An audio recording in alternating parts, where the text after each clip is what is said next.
Creative people, we got to come together. The pandemic knocked a lot of people down on their knees, some on their backs. People's journeys, their careers, their ambitions deflated because that one place they went to where they could be creative, furloughed, fired, whatever you want to call it. But we got to get you back. It's become too easy to receive a check from the government and not have to work with our creativity. But we can't do that. Creative people, we've got to come forward. We've got to be able to create again because creativity is what put us in the place that we are. Unplugged because we will always say yes to creativity. Totally uncut because we all make mistakes. So turn it into a tool. This is Arroe Unplugged. Do you got a cup of coffee? Maybe a Coca-Cola? What you got going on when it comes to sitting down and having a real honest-to-God conversation?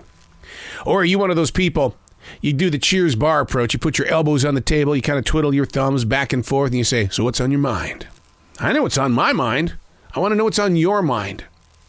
Don't let this wall, this speaker, stand in the way of the relationship that we are building with two people that just happen to have met on this particular day. I don't know what day you're on because what happens is that's the strangest thing about this digital streaming age is that I'm on July 9th, 2021, and you could be in 2027. It happens that way. I look at the analytics of my podcasting, which I've been doing since 2012, and it's kind of funny, and I laugh like a child. I'll go in there and look at the analytics at what people are listening to, and I'm amazed at there are interviews and podcasts that I did in 2014 that are still being listened to in 2021. It's like, people, that was 7 years ago. Doesn't matter, man. That's the lesson learned. When you put something out there, don't make it about necessarily what's happening in your glory in this place. Make it about dear future reader, dear future listener. I'm going to share with you a story about where we are now, but I have a strange feeling that there's going to be a tool that we're going to speak of that you can use on your present path. Hey, it's Arroe. This is The Daily Mess, a chronological walk through an everyday world.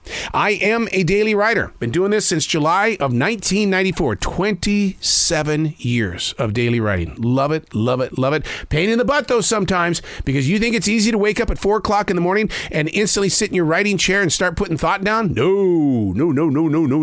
Don't want to sit with me. Well, you do, because I'm kind of funny in the way that I like living off other people's energy, as well as the energy of my doves, my blue crown conure, my dog. It's all about the energy coming together as one, and it happens to flow through the writing instrument. This is The Daily Mess. No matter how exhausted the path presents itself, I am faithful to the building blocks that make up the platform, that which is the makeup of the present moment. What? I told you. 4 o'clock in the morning writing. All right, let's put focus on this. No matter how exhausted the path presents itself, I am faithful to the building blocks that make up the platform, that which is the makeup of the present moment. What in God's name is that supposed to mean? A writing instrument can't work on its own. The nib isn't a razor blade scraping off tree paint to reveal hidden messages. The landscape of a daily writer's portrait is determined by the accessibility of opportunity, which is fed by a river of hope and honesty. That's the assignment.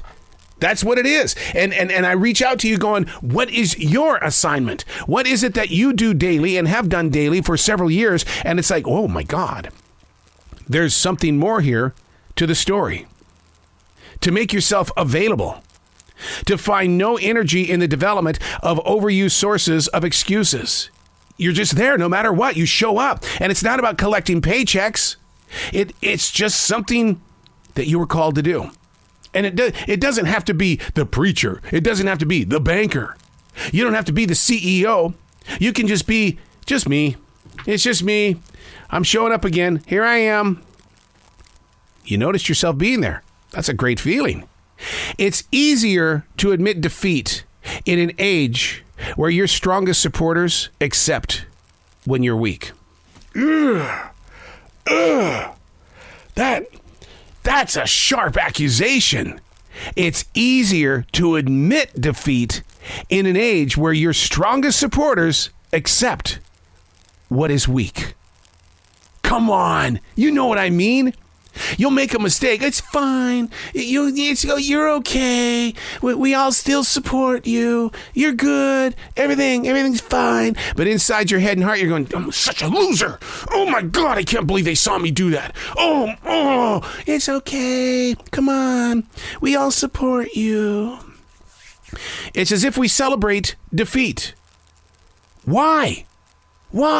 Because while we are defeated, and there are those that want to comfort us, we're not comforting ourselves.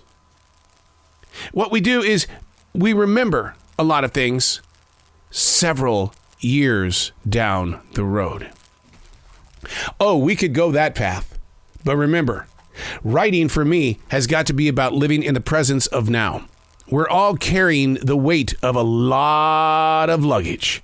But why do we want to invest in remembering? See, what's going on here, and this may kind of upset you a little bit in the stomach and the heart, but the thing is that I remember when collecting unemployment checks and living on food stamps was an embarrassment.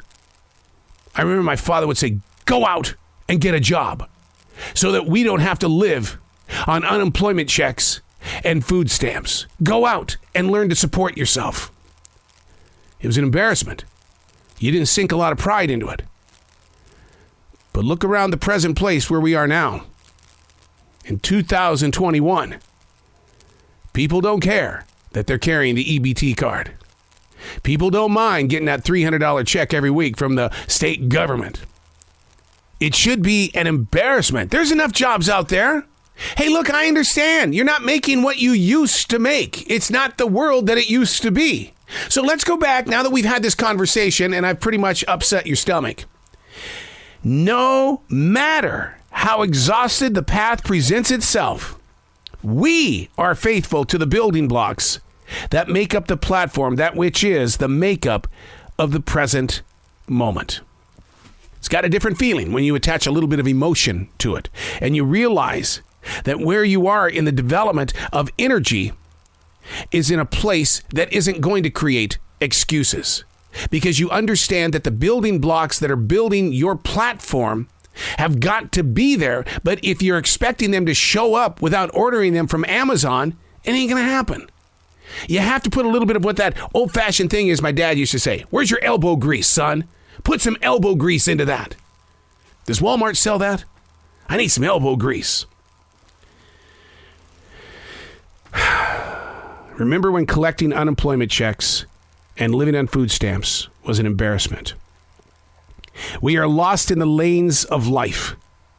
This is raw ambition that has got to be reignited. The physical development of shaping your skills. You got it. Use it. If you don't have it, find it. No matter how exhausted the path presents itself, we are faithful to the building blocks that make up the platform, that which is the makeup of the present moment. I'm Arroe, and that's the Daily Mess.